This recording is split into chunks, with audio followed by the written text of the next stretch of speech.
bench by bench, family by family. I have a question. Does anybody here has a group more than 4 people? How many?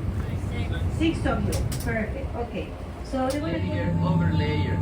And at some point, they could reach around 60 feet tall.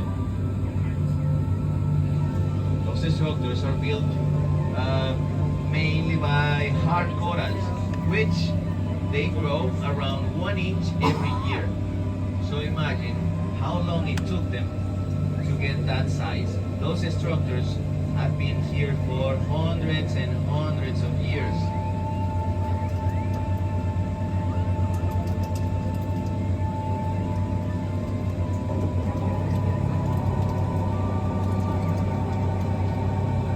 Besides hard corals, we can also find the soft ones. Soft corals looks completely different. They look like branches, like little trees or bushes. Look at that big fish on port side. That's a permit. That's a big permit. Kind of looks like a pampano.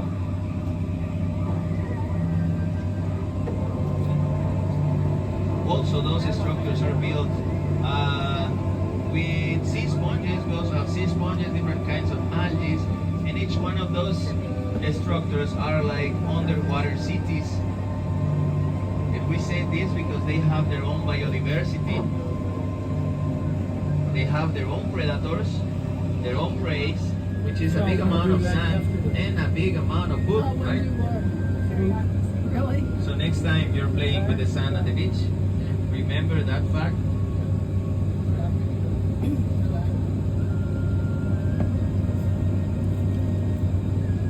The rest of the sand floor is built by the erosion of the dead corals.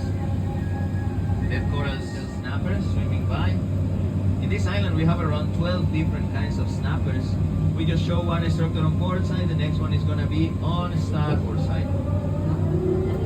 And I want to show you a very interesting animal that is not a fish, but we can see it on both sides in this moment.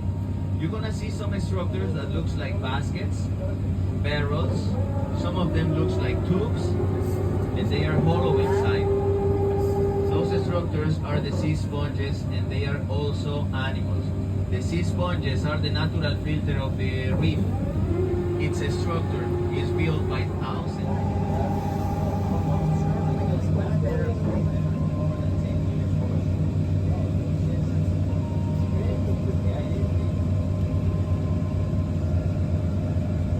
When we pass close to the coral formations, we can see sometimes the baby fish.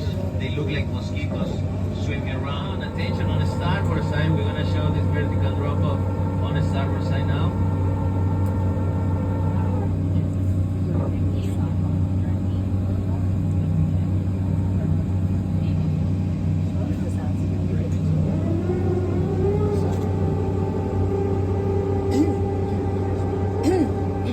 Did you notice that the colors of the reef are not as bright as the ones we see on TV shows or social media or magazine? The reason of that is a phenomenon called color absorption. In the moment that the sunlight, you know, sunlight is built by all the colors that exist, right?